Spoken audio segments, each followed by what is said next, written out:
there's no one better to look forward to than our keynote this morning. Andy Calkins has worked with the executive committee. He worked with us over the summer. Again, the theme of that conversation was what's next. It really felt like we were working with a neighbor because Andy is a neighbor. Andy is based out of Massachusetts, and he works for the Next Generation Learning Challenges. And when I think of Andy, I think of the old proverb that's saying it's really hard to be a prophet in your own land. Andy's the guy that all the other states call when they're struggling with ed reform, and he goes and fixes all these other states and comes home to Massachusetts, and we ignore him. So what I'd like to make sure that we do this morning is don't ignore Andy.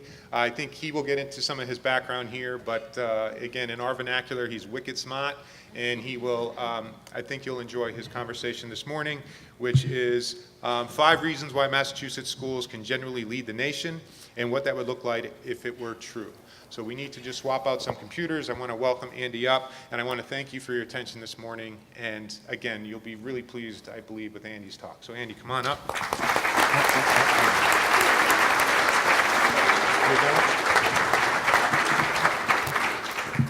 Thank you, Eric. My pleasure. And you talk about setting somebody up to fail. Here he is equating me with the president from West Wing as the guy who's going to help you determine what's next. So while this is happening, hello to all of you. It's so great to see so many familiar faces this morning wandering around the coffee hour from my various wanderings through Massachusetts ed reform over the last 20 to 30 years. I already feel like I've lived a whole day today because of a moment of startled panic followed by rueful recollection when this kind gentleman wired me all up, and then I went off to the bathroom. And in the middle of that operation, I thought, oh man, did I remember to turn off my microphone? And am I broadcasting? Because in fact, I did that once. Happily, it was not at an august meeting. This is all in the category of what's said in Marlborough stays in Marlborough.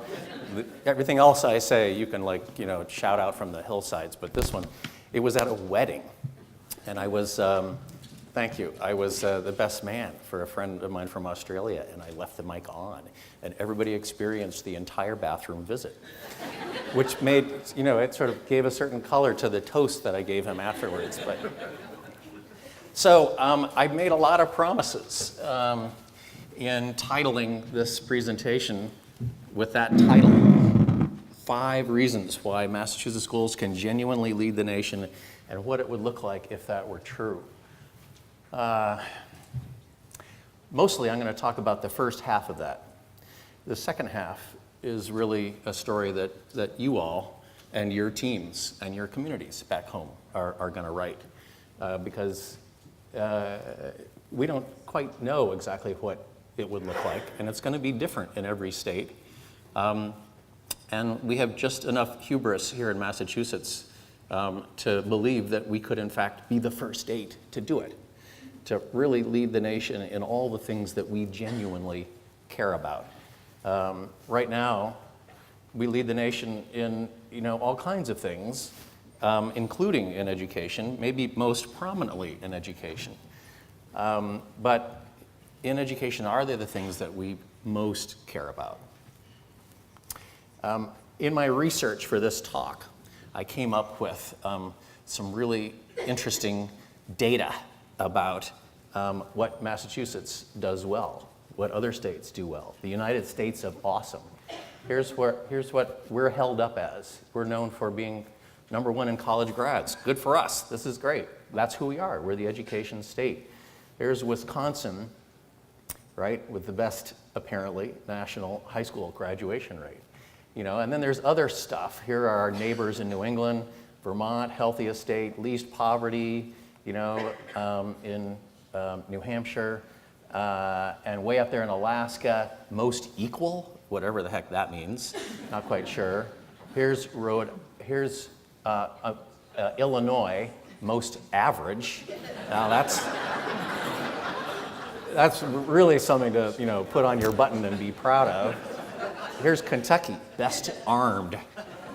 How about that? Yeah, meanwhile, Rhode Island, lowest coal consumption per capita. Yeah, okay, way to go, Rhode Island. Meanwhile, poor Oklahoma, all they have is best license plate. But, think again, that's how many license plates are driving around your state. Let's have a look. Not bad, That is one hell of a license plate.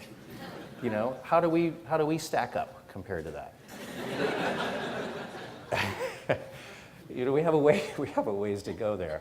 So there's the flip side, the United States of shame. What is your state the worst at? Well, of course, worst drivers. We would all in this room say, actually, we're really good drivers. The others just don't understand it, though. They think of it as bad driving. Where I come from, Ohio, nerdiest state. What is that? New Mexico, most antisocial state. Vermont, infertility, most infertile state. Poor Rhode Island again, drug use. Maine, dumbest state. I don't know where they come up with this stuff. Back to Wisconsin, the best high school graduation rate, also biggest binge drinking state. I don't know if there's a corollary there, but never mind. And Washington State, bestiality. I'm not sure I even know what bestiality is. But what we do know about ourselves is we're number one in education. Post-secondary, K-12, there it is. It's proven year after year, the NAEP scores, right? All of that. 2 years ago, U.S. News, started ranking all the states on all of these indicators. Look where Massachusetts was. Because why? Healthcare, number 2. Education, number 1. We were the best state. Unfortunately, then they changed their cut scores and their metrics in the last year, 2018. You see where we are down there? Number 8. So we fell way behind because of, look where infrastructure is, 45th. Wow, fiscal stability, 40th. Quality of life, 25th. I mean, come on. But education, number 1. There we are again. And everyone in this room would subscribe to that statement. Great, we're number 1. And it's not unimportant. The things that we're number 1 in are important things. They just are not the complete statement about all the things that we care most about and that our communities and our parents and taxpayers and our kids care about. We know that because of data like this that shows that we have a serious problem in our achievement gap between whites and Asian students and black and brown students. Much bigger gap than would be predicted by our economy and our socioeconomic conditions. We know all that. It's a problem that is camouflaged by all those rankings. But I think the problem, I think the problem goes broader than that. And it's something that affects all kids. And it is the infinitely complex world that our high school graduates are emerging into today that makes what most of us, looking around the room, graduated into look like, a straight line with green lights all the way. If you're a high school student today, this is what you're looking at. A labor market where most economists say half the jobs 15 years from now, we can't even describe right now, right?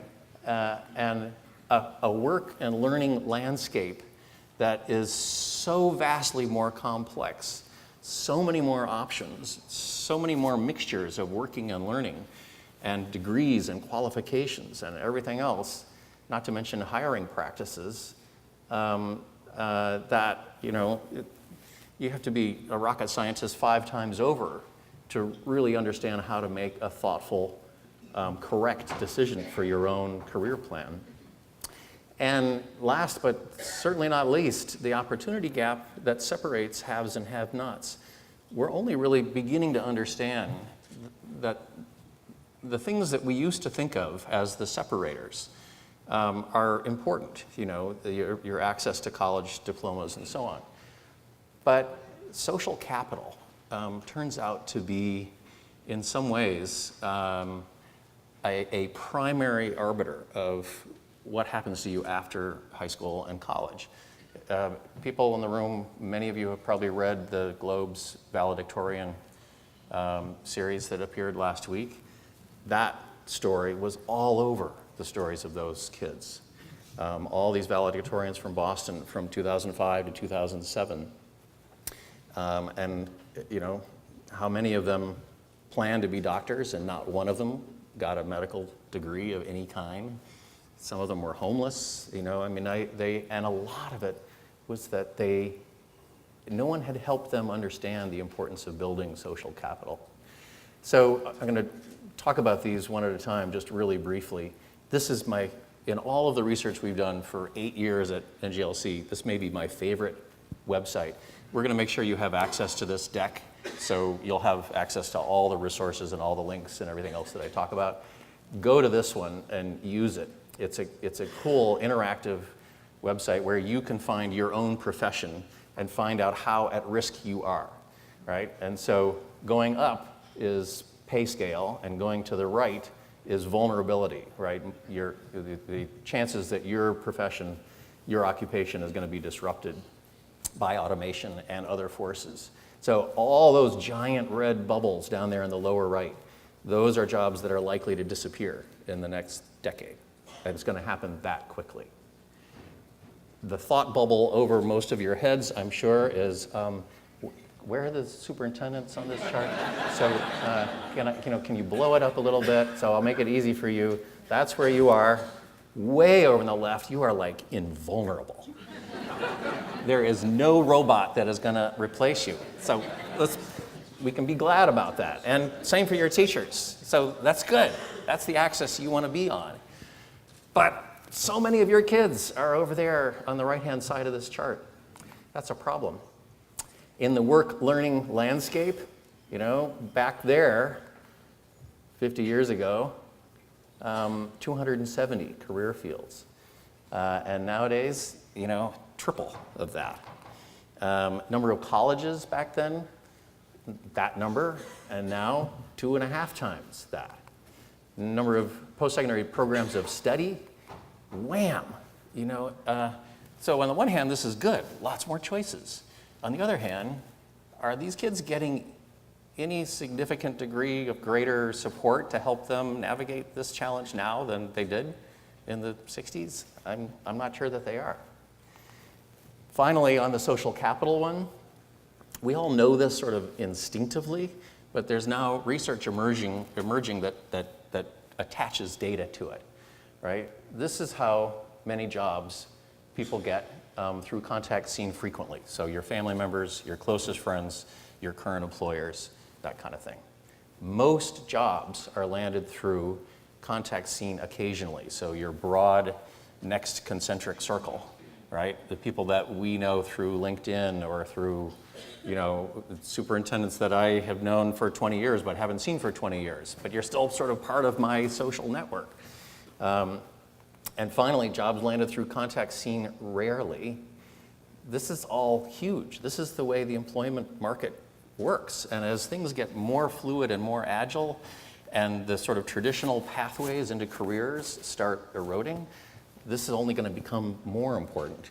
And how many districts in Massachusetts are really deliberately focusing on helping their kids develop a sense of how to build their social networks? Probably not too many. We know all this, right? You see these kinds of lists all the time. This one from the Davos people, right? This is what we need to be focusing on. This is what the employers and the visionaries are all telling us schools should be about. Complex problem solving, coordinating with others, people management, critical thinking. Not as sort of tertiary byproducts, but as the sort of main event. Right? This is a condensation distillation from thousands of businesses nationally that came up with this thing. The point here, I mean, we've all seen these lists of skills. There is massive agreement right now about all of this. There used to be this sort of divide where, in an argument, should schools be about preparing kids for careers, or should they be about the liberal arts? And now that's sort of erased, because the people who are thinking about the jobs of tomorrow are saying it actually is all those skills that we associate with the liberal arts, right? All of that 21st century problem solving, coordinating, communicating stuff. Employers get that, educators get it, parents get it, students get it, community leaders get it, policy leaders get it, philanthropists, certainly all the ones in this room, get it. School committees get it on some level. I was a school committee member once, so I'm going to tell you that they get it. And Jeff Riley gets it. We've heard him say this. This is a good thing for the Commonwealth of Massachusetts. Here's what all this massive agreement is all about, right? This is what our graduates should have, should be able to do. This is who they should be. But nationally, and with some changes here in Massachusetts, here's what defines their arc in high school. This is a problem. And all of our workarounds to try to help these kids develop all of those skills, through their extracurriculars and everything else, that's all good. That's probably how we all did it. That's what we remember as the most powerful learning experiences of our high school years. But what it does is it exacerbates that divide between those who are going to sign up for those things and the others who don't or who can't. So here we are, 5 reasons. Given all of that, what I'm going to do is organize the talk into those 5 chapters. For each one, I'm going to tell you why this is so crucial, why I'm optimistic about Massachusetts being poised and capable of leading the way on it nationally, and I'm going to offer you a recommended resource or 2 that you can use in going back to your communities and saying, all right, we're going to continue the work we've done, or we're going to start something new here that is going to take us to a better place. The first one, you might have guessed, is redefining student success, because that is the jet fuel that just propels everything. Before I dive into that, just a quick word about why, in fact, you should be listening to me at all. Eric gave you a little bit, thank you. But I want you to know that what you see up here is, my mouth moving, but I am really the transparent vessel for the thousands of educators that we work with nationally and in Massachusetts that we've worked with for the last 8 years. Everything we say, everything you're going to hear me say today, we have learned from them and tried to synthesize it into something that could be useful to their peers. So this is who we are. Next Generation Learning Challenges. We're a nonprofit. We're part of the larger nonprofit called EDUCAUSE, based in Colorado. We're a distributed team with 3 of us in Massachusetts. We help educators imagine what this looks like. We help them create it. We get foundation grants, and we turn around and we challenge the field. That's hence our name. We're challenging the field to reinvent itself. We help them live it and keep iterating on it and learning from it and making mistakes and sharing those mistakes and improving. And we're helping them grow it, in starting with the ground level, because that's the only level that really matters. And before we get into large-scale district change, large-scale policy, systems, environmental change, we just really have to know what this model of learning looks like at the only level that matters with students in classrooms. We've invested about $90 million in the 8 years we've been around, but about half of that has gone directly to helping to catalyze next-gen learning schools. And I'll tell you what that means in a second. These are about 130 schools, mixture of district schools, conversion schools, and charter schools, some new starts, 78,000 students. Half of them are kids of color, more than half are kids who live in poverty. This is across 22 states, so many partners. Districts, states, charters, reform partners, research, we got our hands in a lot of stuff out there. And although every one of these schools is somewhat different from each other, depending on their own goal set and capacities and directions, this is the set of essential principles that they have organized their work around. None of this will probably surprise you. Self-directed, autonomy, mastery, purpose, personalized, competency-based, deeply experiential, project-based, organized around richer, deeper definitions of success, fueled by technology, but technology's never the headline. They're kind of vigilant about that. And over the years, they have helped us come up with these set of essential values, which are important. So I will read them. Commitment to equity for social justice, proactively honoring diversity and inclusiveness as the best way to confront and diminish all forms of social and societal oppression. It took us a while to get to the point where we were comfortable using language like that, but it feels like the right time to be naming it that way. A commitment to equity for complex learners of all description, knowing, reaching, and serving all children according to their needs, and commitment to social learning and the responsibilities of community citizenship, really important as a big ball of momentum starts gathering around personalized learning and the risk that that becomes so much about little Johnny, following his personal pathway that we forget all of the needs and values of helping Johnny learn what it means to be a responsible member of a community. This is one way that we and our grantees talk about the models that they're trying to create.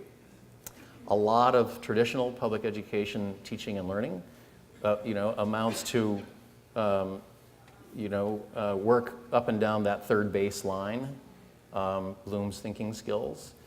But again, a lot of what we think of as the really richest learning challenge that happens in schools, learning opportunities, happens out there in center field in what we call situated learning, where it's a mix of the higher end of Bloom's thinking skills and what we see on the right field line, real world abilities. There's much more on all of this research on our website and on this website, which we'll come back to a little bit later. Diverse student populations, progress to date, it's early days yet, but there are emerging outcomes both on core academics and on other kinds of metrics that we care about, those other capabilities. And there's a vast array of resources and evidence and now building external capacity set to help districts that are trying to move into this arena. So, all right, given all that, understanding that this all comes from the educators standing behind me, here's why this is so important. This My Ways project was a response to a request from them 4 years ago. They said, look, we know that redefining student success is the core of what this is about, but we're all using different language. It overlaps by 80%, but it all feels like a big Tower of Babel right now. Can somebody do a sort of Rosetta Stone across all of the 21st century success frameworks and help us knit this into something that feels more coherent than it does right now? So that's what this My Ways project has been. Deep, deep dives into 3 areas of research: education, work, and human development. This is the through line that has resulted from it. This is a way of understanding what they're doing. They have come to understand that this is not a project or a set of projects that you do serially. You have to have all of these things in mind all at once, holding the whole, because they're all interdependent on each other. And if you're not thinking about why this change is prompting you to make this transformation in your learning model, and what the skills and knowledge and habits of success are in your new North Star, then you're not going to do a great job of exploring how we gauge student progress in developing these competencies. They all tie together. This is the set of competencies that make up this My Ways framework. None of this is intended to say, all right, everybody should just climb on board the My Ways wagon. We don't care if anybody ever says, we're a My Ways using district. It should be, you are the Lowell 2025 initiative, and you're using My Ways as a tool to inform your work. Most of this is going to be familiar to you. The new arena here that we have elevated to the level of content knowledge, creative know-how, and habits of success is wayfinding abilities, especially for kids in poverty, kids of color, kids who are the first in their families to go to post-secondary learning. That's a deep set of skills that they are not developing outside of school. And schools need to do a lot more deep work in understanding how to help them develop those capacities inside of schools. This is how My Ways aligns with a number of the other frameworks. This is the whole set of frameworks that it came from. All of this is designed to save you and your teams a year of research. You don't have to read all that stuff now. It's all been distilled and consolidated for you as part of this My Ways stuff.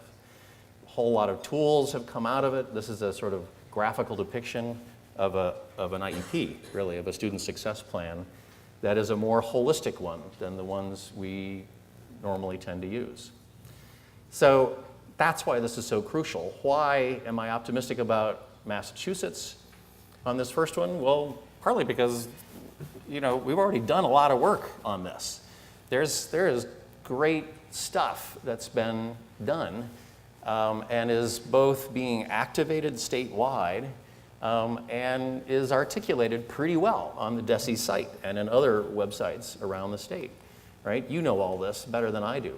But Mass Core, still a recommendation, is a really good start towards the kinds of competency development that I've been talking about and that we identified through this My Ways research.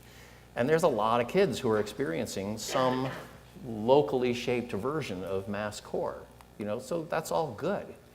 The Maple districts who met for breakfast this morning, all Maple members, just raise your hand.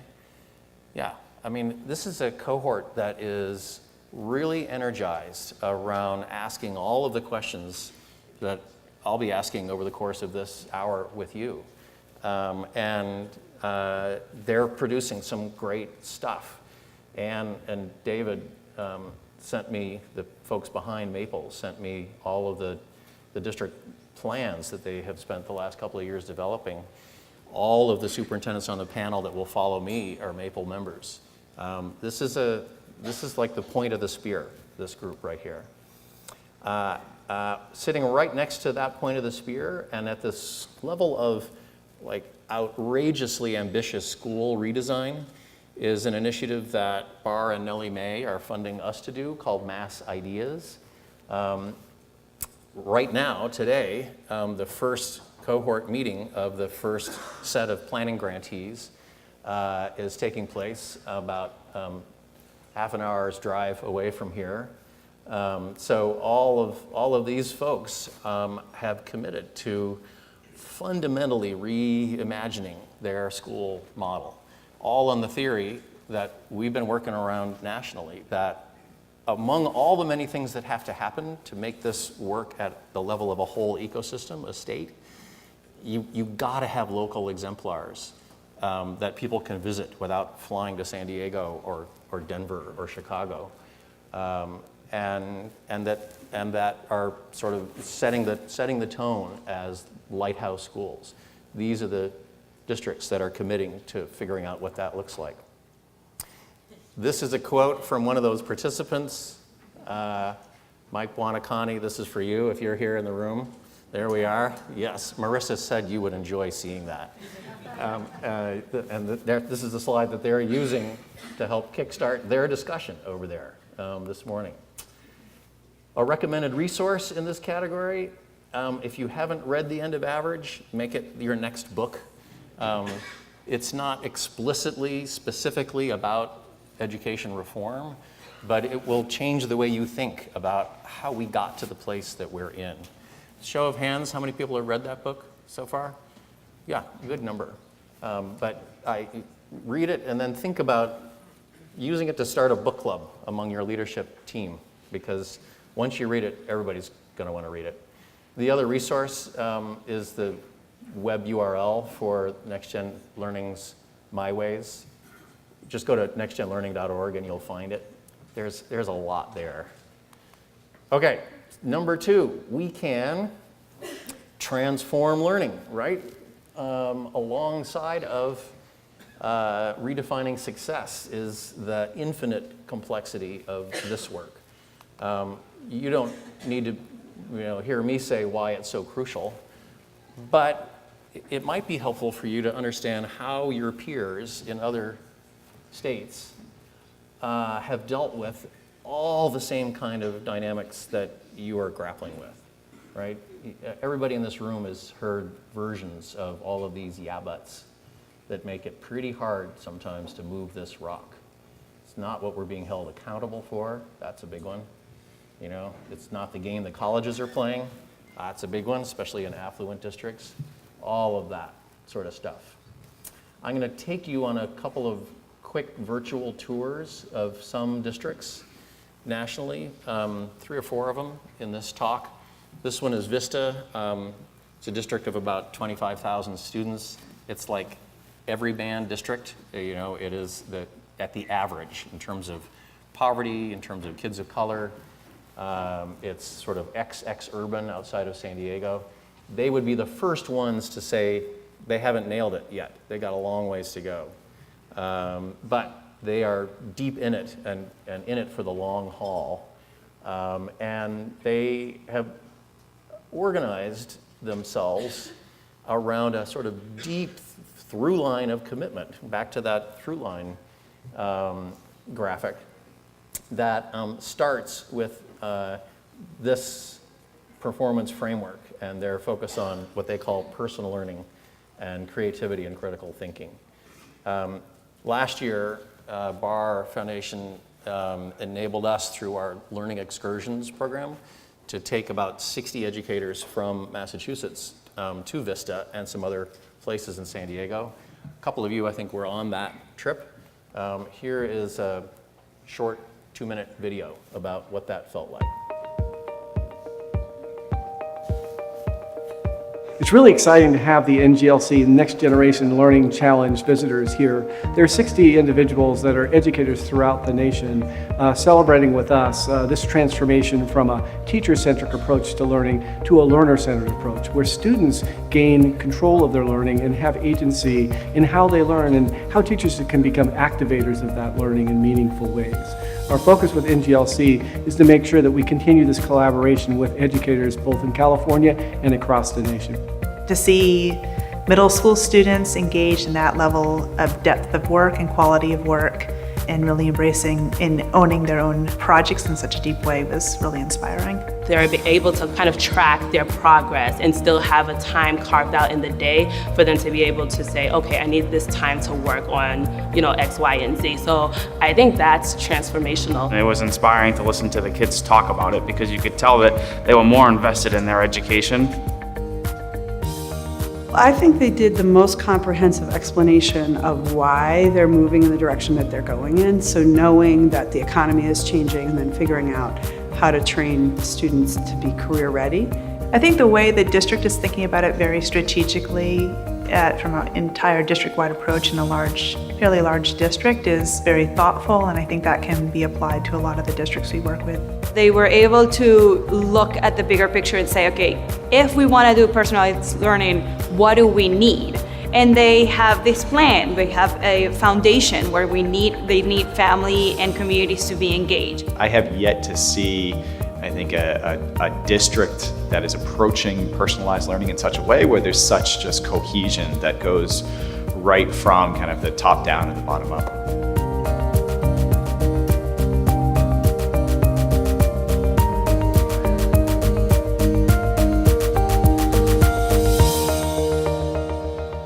So there you have it. In the words of Massachusetts educators, there's in fact another trip happening just in a couple of weeks going to San Diego.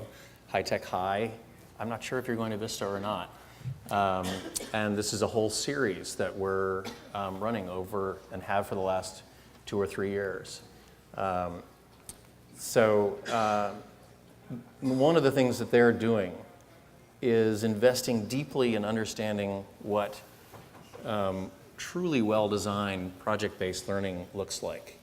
This is one of those places where we tend to fall into old habits of what's become known as polarity thinking, where we say, PBL is good for this kind of stuff, but it's no good for that kind of stuff. And if you're doing too much of this, then the kids aren't getting this kind of stuff. Really well-designed PBL includes all of that kind of stuff. This is a framework based on the work of David Perkins at Project Zero at Harvard. His book, Making Learning Whole, really, really terrific book. And what he's saying simply is that the deepest, most authentic, most enduring, powerful learning happens when you learn by wholes through junior versions. That's in the middle here. When you're doing authentic work that provides you with the opportunity to develop mastery, autonomy, and purpose, and that gives you the motivation to work on the hard parts, to do this, practice the skills over and over and over again, and develop the sort of core academic capacities you need to do the work across the whole system that you want to do.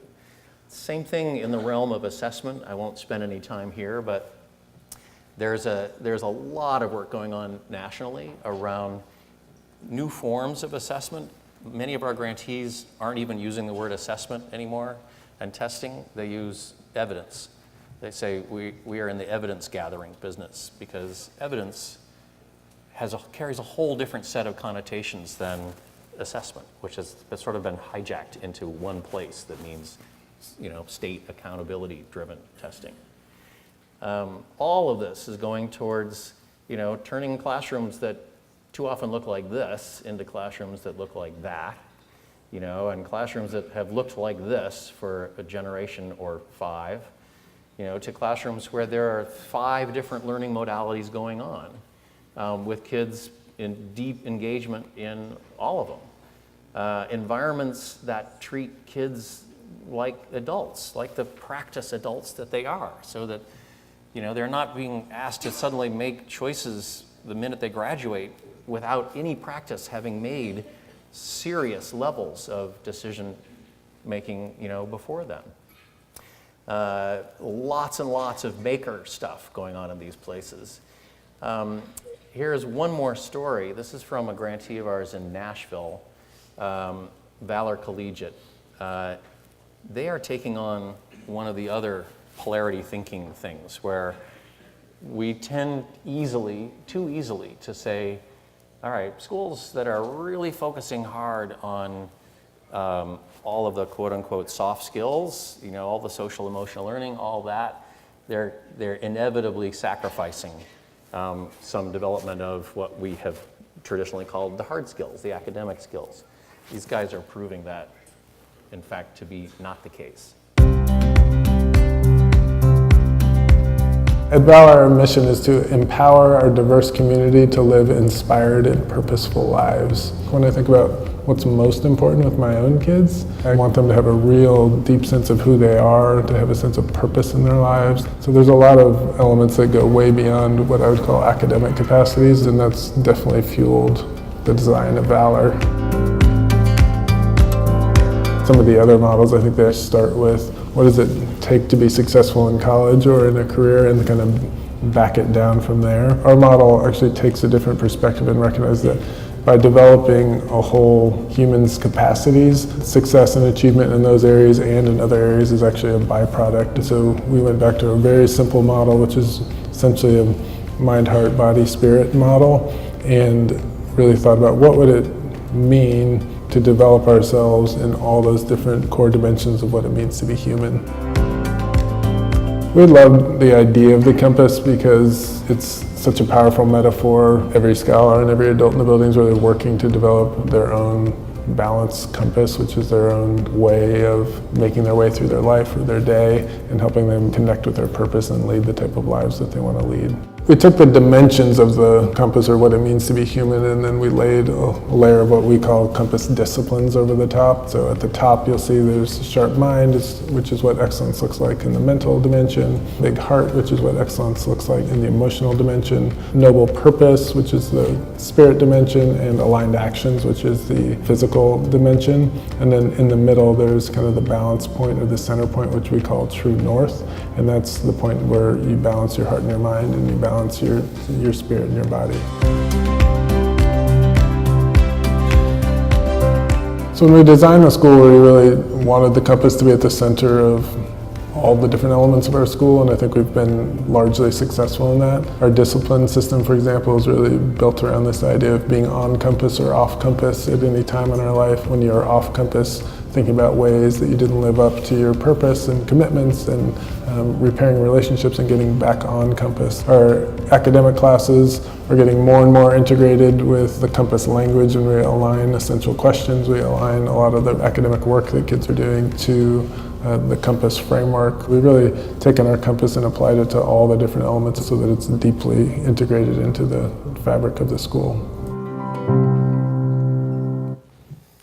So, you know, you hear all this stuff, noble purpose, big heart, and I know, because it happens in my head too. I'm thinking, all right, this is great, I love that. I might even send my own kid there.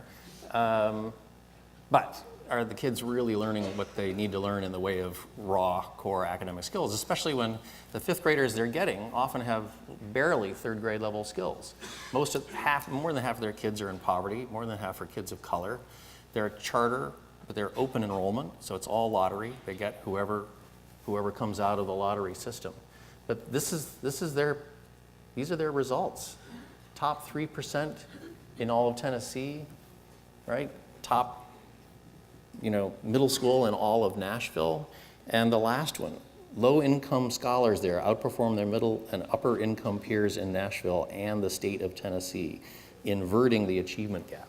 So what they're proving is that, in fact, done right, the best way to have your kids demonstrate success, even on fairly traditional metrics like the Tennessee state tests and NWA maps, which they also use, is in fact to go deep into whole child human development. Give them a reason for wanting to learn all that other stuff. Give them a strong community that gives them a real deep feeling of belongingness.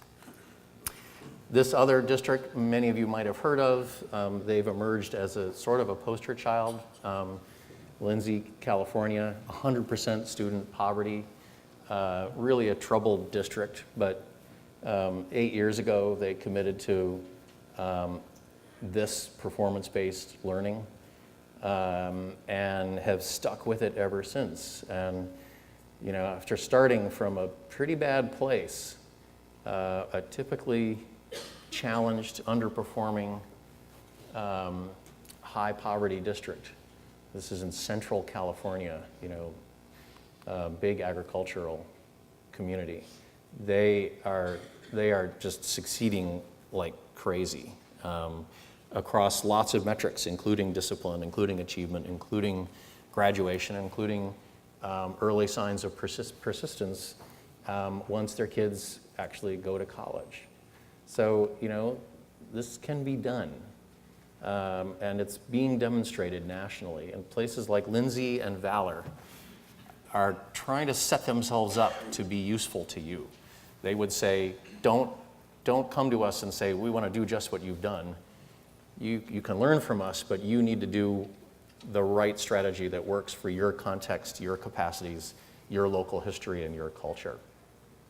Why am I optimistic that in Massachusetts we can make that the norm and not the sort of beautiful exception outliers? So this took me forever to do all of these logos, so we're going to run through them pretty fast. But there's a ton of stuff happening here. To entertain myself, I ended up using all of the different kinds of fade in things you can find in PowerPoint. So you're going to see lots of those. So Maple, Mass Ideas, we've already talked about. CCE, had this personalized Learning Network, Revere, you'll be hearing from Diane Kelly, was part of that. Rennie Center, which is having its huge event today, focused on student agency, the condition of education in Massachusetts, and they run all of these networks across the state. MCIEA, I'm sure all of you are vaguely familiar with what they're doing, but they're reinventing the ways we define what makes a school good, and they're doing some good, deep work on it. The Springfield Empowerment Zone, trying to figure out how to enable the conditions that can lead to school transformation. EL Education has just announced the School Design Fellowship for communities in Massachusetts and Georgia. These guys, you know, EL Education, if you've never been to an expeditionary learning school, you will love them. You will want to have more kids so you can send them to those schools. I mean, they're just great places, and they're based in Amherst, you know, of all places. This is where they are. But they have, I don't know if they have any schools in Massachusetts. Do they? I don't know if they have one. But they are offering this School Design Fellowship. Look into it. New Prophet, which did all of this work in Salem around community-involved strategy development. There's Learn Launch, which has its, you know, Across Boundaries conference next week. If you're not going, consider going, and if not this year, then next year. It's a great gathering of sort of the Massachusetts tribe of people. This morning at the breakfast, they were talking about D-Curate, which is a brand new initiative there that shows lots of promise. Bar Foundation's Engage New England. This is all around working with districts to redesign high schools for kids who are off track.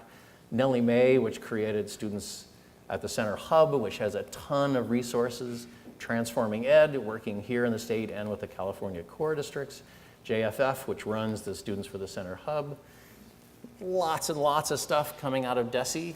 And you know, I'm sure I don't even know the half of it, how much is happening there, and where the policy openings are for you guys, lead practitioners, to take advantage of them. But this is a state, like some others, New Hampshire, Colorado, Virginia, where policy has arguably gotten a little bit ahead of practice.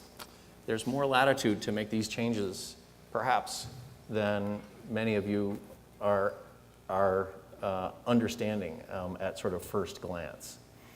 So for those of you who are deep into it, and for those of you who are considering taking the plunge for the first time, these are 3 questions that are absolutely tried and true, 100% guaranteed. You can send them to my house, 954 Washington Street, Gloucester, Massachusetts, if it doesn't work for you.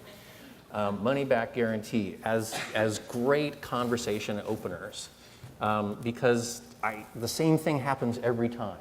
Around defining success, let's have a conversation and throw up on the whiteboard all the skills that everybody thinks are important. And in 2 minutes, you have a great list because everybody gets it. In transforming learning and school design, ask everybody, what was the most powerful learning experience of your high school years, right? And have them take 2 minutes to write it down, talk to their neighbors, report around the room, and what comes back is this great, rich tapestry of often extracurricular, sometimes out of school. If it's in a class, it's almost always because it was a superhuman, wonderful teacher. But it's all about experiences that help them go deep and develop mastery, autonomy, purpose.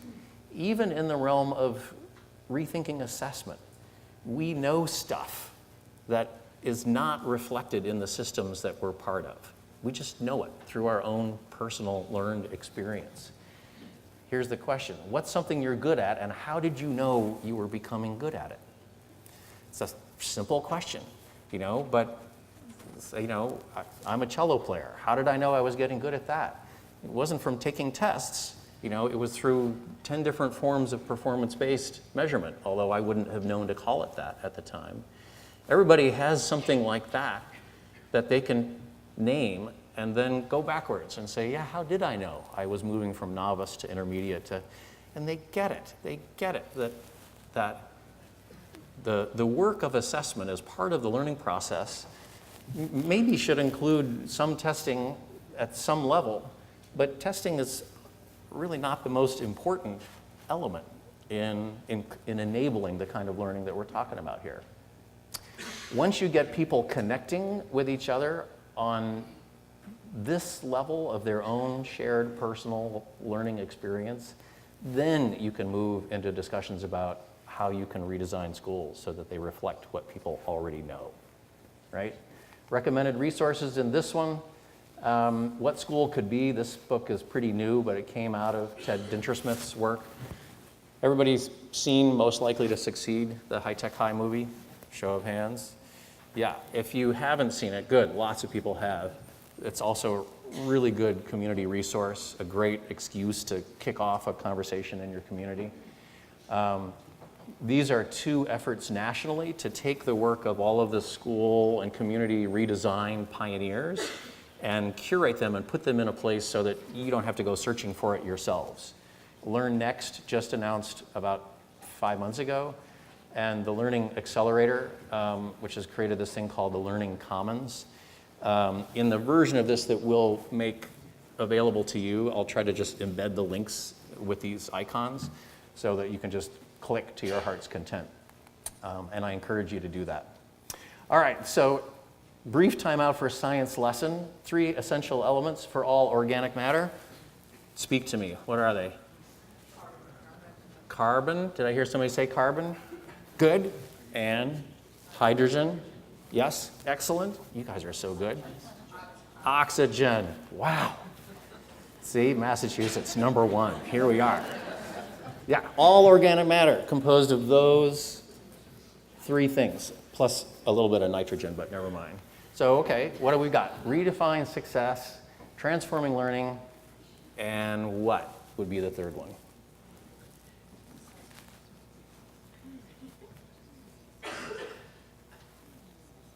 A bunch of you are wanting to say money, but nobody wants to say money.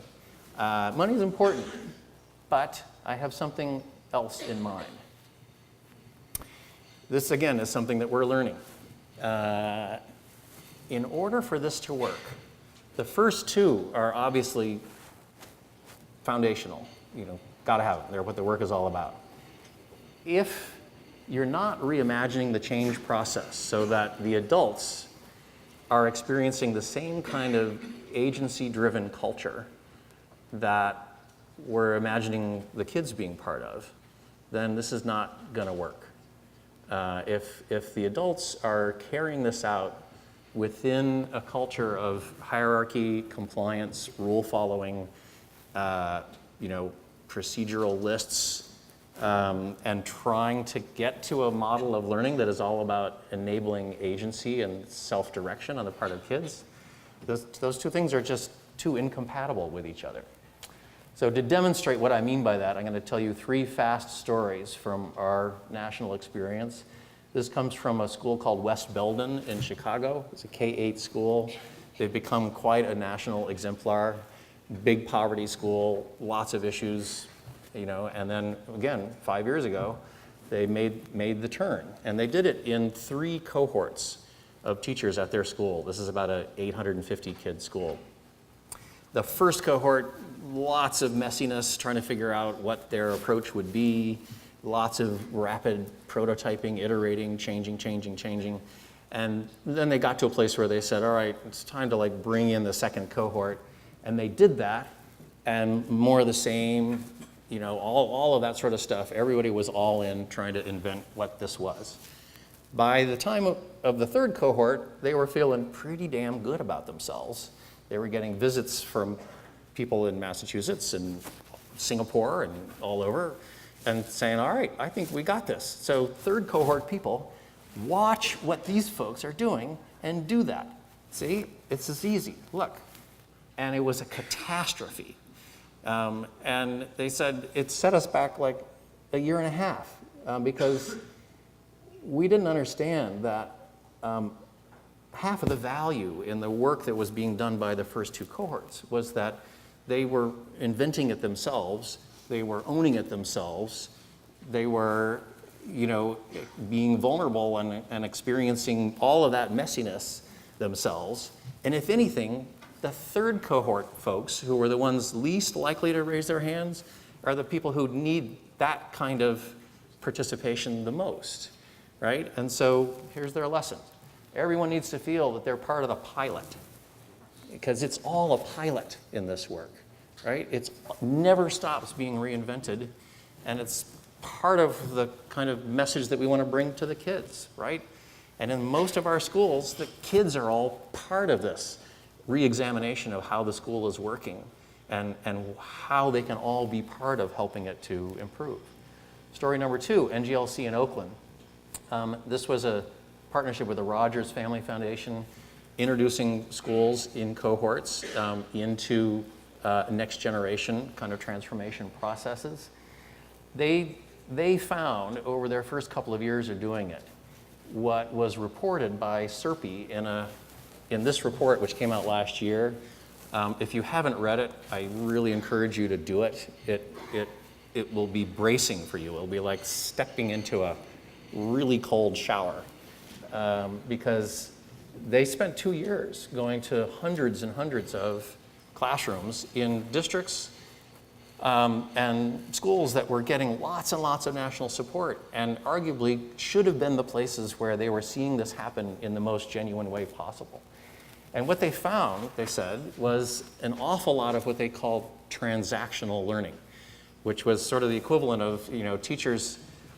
It's like that Gary Larson cartoon where, what man says to dogs and what dogs understand the man is saying, blah, blah, blah, blah, blah, blah, blah, Rufus, blah, blah, blah, blah.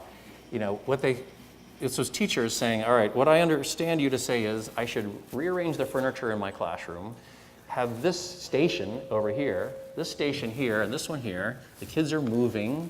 They're doing different things at each station. I got it. Let me close my door, and that's what I'm going to do. And so that's what they saw, a lot of transactional stuff, but not enough in the way of like deeper levels of productive struggle that is at the heart of what this is all about. And it's because in too many places, they hadn't understood that there was so much crud that had been built up around teachers' ideas of what teaching and learning look like over the years, that unless they found a way to crack open that crud, this was not going to happen well, right? This is our traditional model. What's the content? What's our goal set? What do we need them to learn? How are we going to know that they have learned it in the process? Let's test them and measure them. That leads to practice that will deliver the outcomes desired by the testing, and that produces this mindset. It's pretty simple, right? And even the sort of conversation now about Common Core Plus and all that, unless you're willing to change the fundamentals of the process, you're not really changing much. So what Oakland and Rogers Foundation did was to say, all right, with our teachers, let's change the model. Let's start with process. Let's crack open this calcified crud that has built around their idea of what teaching and learning looks like, and reacquaint them with what exploratory discovery, all in surprising forms of learning feel like, in order to build a mindset that then leads to the willing absorption of meaningful content. So what did that look like? It looked like a lot of maker learning. And so now when they bring new schools into their cohort, the whole first day is all about building furniture and flashlights, and they don't use phrases like personalized learning or competency-based learning at all.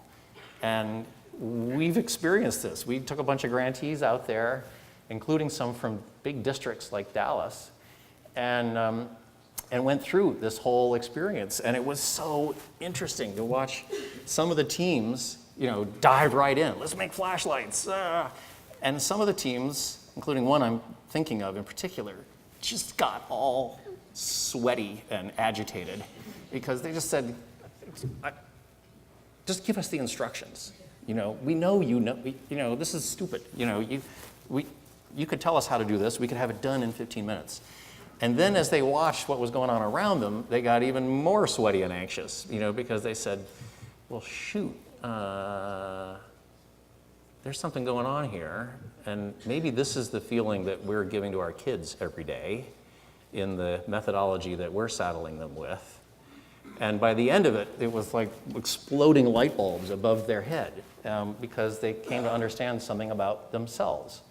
There's the lesson. Engaging learning processes can generate the mindsets that actually seek out the content. And that is maybe more true for adults than it is for kids. Okay. Story number 3, I won't really go into, but it's important. This is Vista saying, teachers in our cohort schools, we are going to allow you to fail because we're going to guarantee you that for the next 3 years, we're going to score you 100% on the California teacher evaluations. We make that commitment to you. So they're all part of the same systems that we're all part of here, but they're willing to take steps like that to say, we're still going to make it work. All right? This is another district, Arcadia, where the custodial staff volunteered because they were bought into the mindset of all-in collective change and practice to build this outdoor learning space in it for a building that had kids in it but no outdoor spaces at all. And they did it on their own time and with their own money. So this is all at the center of this change management work in adoption. Basically says this is, again, not an either-or polarity thing. All of the stuff we know is important still applies, all the strategies, all the research, all the frameworks, all of that. It just needs a new core. Right? We need to understand that people do their best work not out of carrots and sticks and compliance, but out of this understanding that they do it in environments that enable agency and autonomy. We know that. There's a lot of science around that. Recommended resource, the book Switch, if you haven't read it. Life-changing, amazing, fantastic book about how to make change happen. And this article, which we can probably post also on the MASS site, which has a lot of great stuff in it about change management. It's from John Cotter. Why am I optimistic? That was a tough one, really. Why do I think Massachusetts is poised to nail this really tough thing about a new form of change?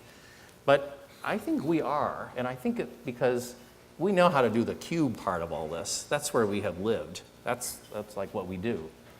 The core part is just really sort of the center of the onion of why we are number one in the education business.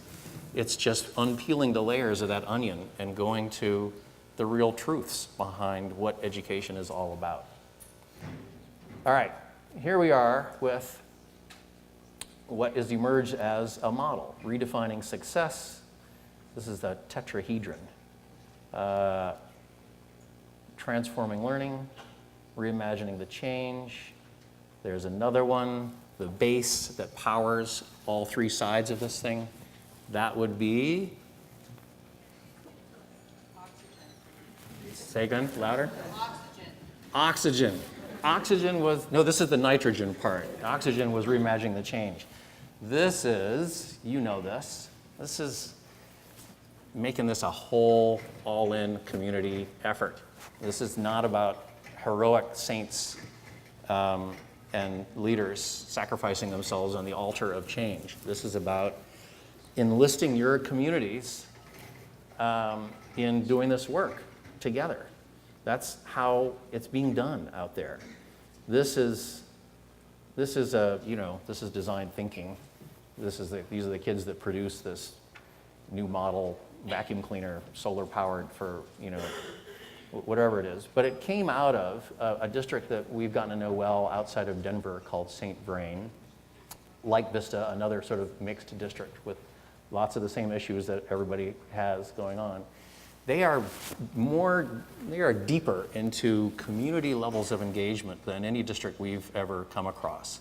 They have 3 levels of community involvement and organize them through a whole thing called Community Strong that you can find right on their website. There's one level that is the whole community. There's one level that is really sort of school-based.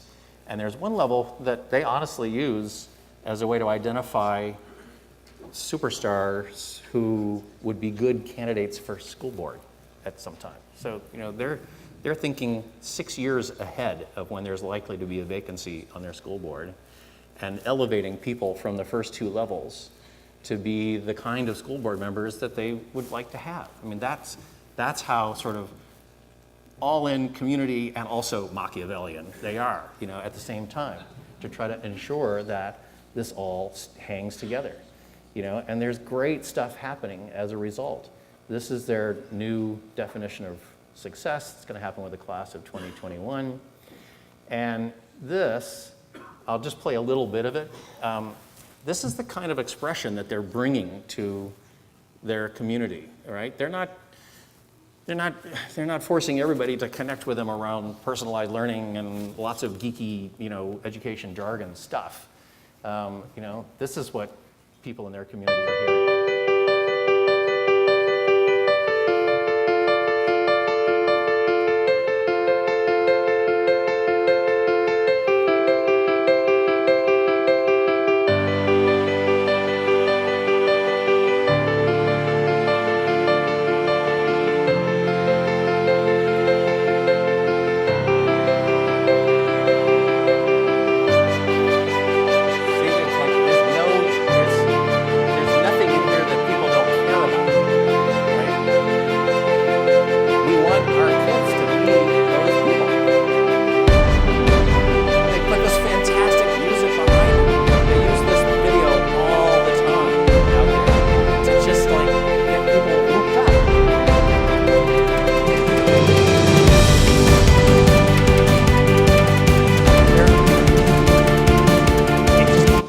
Building from there, and it goes to this like crashing big conclusion, and you should watch the whole thing and then just figure out a way to steal it and use it for yourselves with your own videos, you know. But they have understood that the most important level to connect with people on is the emotional one, and they do that incredibly well. And as a result, you know, they've just had this like really fast moving flywheel going for now all 8 years that they've done this work. Why am I optimistic about Massachusetts? And what are the recommended resources? Here's why. This is who we are. Anybody read this book? This is a cool book. Yes, it's a cool book. American Nations. This guy does all, you know, he talks about really, forget the 50 states. We are 11 nations because of lots of historical sources and dynamics. We are part of Yankeedom, which is all of New England and across upper Ohio and up into Michigan and upper Wisconsin and so on. And what is that about? We're about community. That's who we were founded by. Everybody who wasn't into it left to go claim their stake in Oklahoma or wherever, you know, and these historical roots drive how we think about how we do things to this very day, right? Town meetings, town greens, bandstands, all that. This is who we are, communities. This book is the most optimistic book you will read, maybe ever. I don't know. Maybe it's, these guys flew around the country for 6 years, visiting towns and cities that have reinvented themselves. A lot of it has to do with work going on in their public schools. I so recommend both of them. All right, so there's 4 sides to that tetrahedron. I promised you 5 reasons. What would be the 5th one? And the 5th one is in a different category because I don't know whether to be confident about Massachusetts in this realm or not. And in some ways, it's the most important one, right? Can we inspire collective will? Can we do that? We know, certainly, when we're talking about this level of change, why this is so crucial. But where does it come from? How can we make it happen? How do you make something like this happen? Well, you know, it comes from adversity. We know that. We have felt that ourselves. There's no power greater than a community discovering what it cares about, and adversity can do that for you. But maybe we don't want a disaster to be the starting point for something like this. So what about the state? Maybe the state could make this happen. I don't think it's something necessarily that the state legislates. But as you heard Eric say earlier, there's an opportunity, courtesy of the state, with the foundation formula changes, for us to say, this foundation formula isn't only about helping us avoid cuts or redistributing income more fairly. It is also about something that connects with people's visions for where they want the state to go, what kind of state they want to live in, what kind of schools they want their kids to go in. There's an opportunity there. You could also argue that competition fuels us, right? There are these other states, Colorado, California, New Hampshire, Virginia, that are doing some pretty great stuff out there. Mastery Transcript Consortium, which is reinventing the high school transcript. They just this week announced their first agreement with a state, Utah. So, Massachusetts, we understand competition, right? We're like all over this, We're like, our sports guys are holding up their forefinger more often than sports guys in any other state in the country. So, competition does fuel us. It's part of, everybody out there hates us, let's face it. They do. And they hate us because we have all this hubris, because we know we're better, we know we're better, right? And in sports, apparently, we are. I think hubris is important. I think it gives us the confidence to imagine that we could do this. But if it's 1 part hubris, it's, I think, 9 parts something else. Who's read Brené Brown, or who's seen her talk, or who's seen her TED Talk? I think it's 9 parts vulnerability, right? There is no progress without courage, and there is no courage without vulnerability. There's a whole nother hour-long talk that unpacks what that means, but I encourage you to look her up, read this book, go to her Dare to Lead website. There is fantastic stuff there. We've done a lot of study of it ourselves, including with some of our grantees. We've asked ourselves a question that she, among others, asks, which is, what's the story that only each one of us can tell? What's the personal choice that each of us makes in doing the work that we want to do? In 30 seconds, my personal choice goes back to my father. This isn't him, this is one of the campaign workers. Back in Cleveland in the late 60s, early 70s, he moved us, all 4 kids, into downtown Cleveland so that he could run for the Board of Ed in Cleveland, Ohio. He was a lawyer, but deeply, deeply committed to education, to public education. This is him. He died 2 years ago. The day that he retired from being a lawyer, he signed up to get his teaching certificate at John Carroll University, and then taught in inner city middle schools in Cleveland for the next 4 years. Instead of giving him golf clubs, we helped all of his lawyer friends create a foundation for him called Initiatives in Urban Education. Everything that I do somehow stems from my father's example. This is me as a 3-year-old. I am a product of all of the good things about the system that was created. I enjoyed really good schools in Cleveland, Ohio, Cleveland Heights High School. I was part of a white privilege environment that set me up for success. And over the first 30 years of my career, unknowingly, I was working to help deepen and improve that same form of education. And it was only 8 to 10 years ago that I came to understand that that wasn't enough.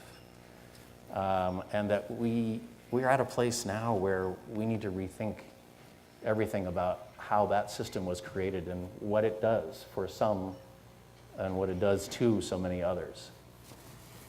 This is Martin Luther King week. Here's what he said: "We have also come to this hallowed spot to remind America of the fierce urgency of now. This is no time to engage in the luxury of cooling off or to take the tranquilizing drug of gradualism. Now is the time to make real the promises of democracy." Now is the time to make real the promises of democracy, right? I think he was talking to us.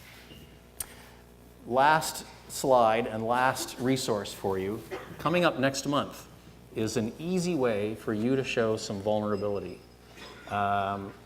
Shadow a Student Challenge. It's run by people at IDEO and elsewhere. And last year it was like tens of thousands of educators and educator leaders signing up to spending a day shadowing a kid, either in their school or another school in their district if they wanted to be more anonymous. And seeing through the kids' eyes what the current model feels like still. It's the kind of thing that will stay with you, and you'll find yourself referring to it every day, I promise you. And if you're lucky, you will run into kids like the kid that I'm going to play you 40 seconds of, who will open up and tell you what it feels like to be part of this model.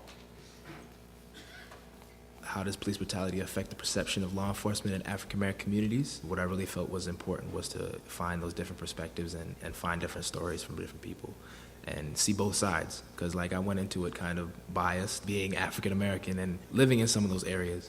I felt that I needed to talk to law enforcement and see how they felt about it. So what I decided to do was I went out to Southeast DC and I interviewed police officers in the area. I interviewed college students, people who lived there for like 20 odd years.